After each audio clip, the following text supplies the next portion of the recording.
Hauntedy Steve, what are you up to after school today? Steve's friend Roy asked as they headed to the cafe for lunch. Roy said as they got to the lunchroom, declaring they had made pizza for lunch today and pastas and other tasty foods. Steve was too distracted thinking about Anna Baker, his love interest. And what Steve asked, snapping out of his daze. I asked, what are you doing after school today? Not much, probably just go home and read Boss Man some random book I started reading. Would you be up for something more fun than that rando book, Ron? Reading? What did you have in mind? Do you know about the haunted house out on Crow Street next to the abandoned cemetery where that one killer is said to be buried at, but no one knows for sure if it's true or just some made-up crap to keep kids like us away from there? Sure, I guess that would be way more interesting than my Boss Man book. All right, I'm game for going to this haunted house with you. Sweet. We leave after last bell rings as Steve and Ro filled their trays with pizza, salad, pasta, breadsticks, and Italian dressing. Steve asked, what can you tell me about this haunted house we're going to? Ro took a spoonful of pasta and began to tell Steve about the house, when Steve's crush Anna Baker walked by, giving Steve a subtle wink as she kept walking past the two boys.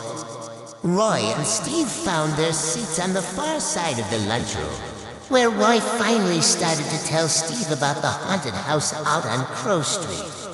They say if you stay the night in a haunted house, you can see a headless figure walking around the house and hear strange sounds and screams coming from the house. My cousins swear they went there once and heard someone whisper in their ear. Yeah, like Taylor hasn't ever lied to you about anything. Steve sighed past a bite of pizza and salad combo he made from a bite of pizza followed by a bite of salad.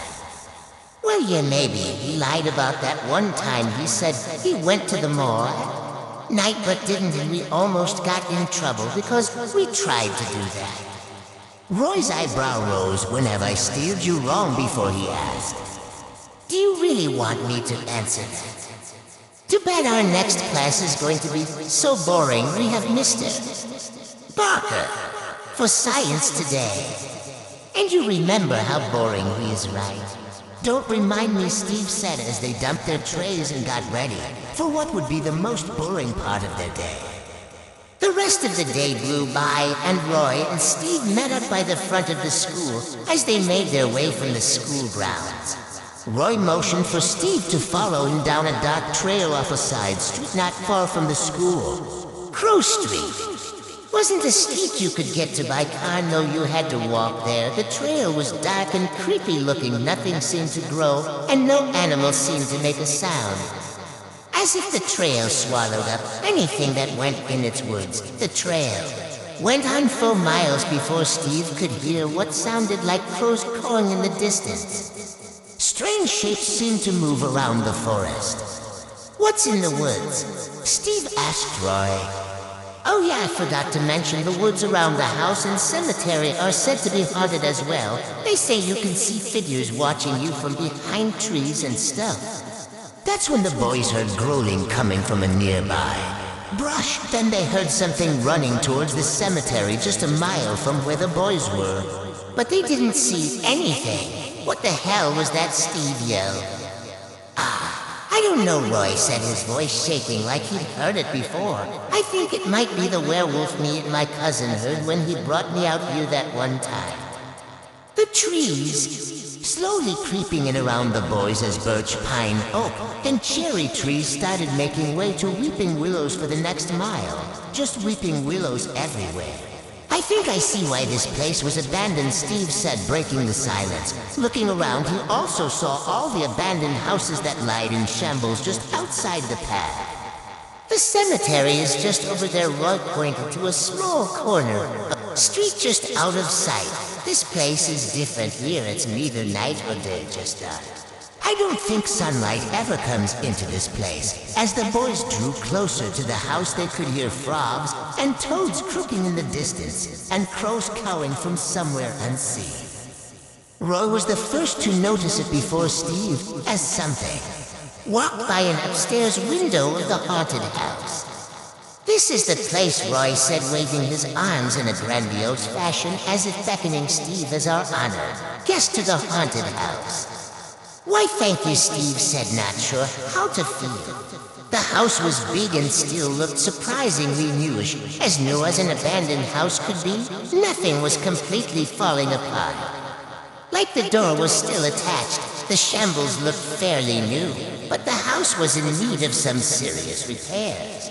As if anyone would be insane enough to fix up this place. "I mean, this looks like the place a vampire would live," Steve said before he could catch himself. Just then a shadow passed by the front door and vanished somewhere beyond inside the house. The boys heard the house creaking and moaning as it shifted. The boys made their way to the front door.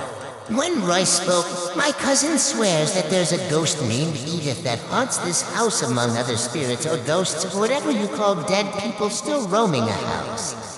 As Roy spoke, the front door creaked open, but there was nobody on the other side of the door.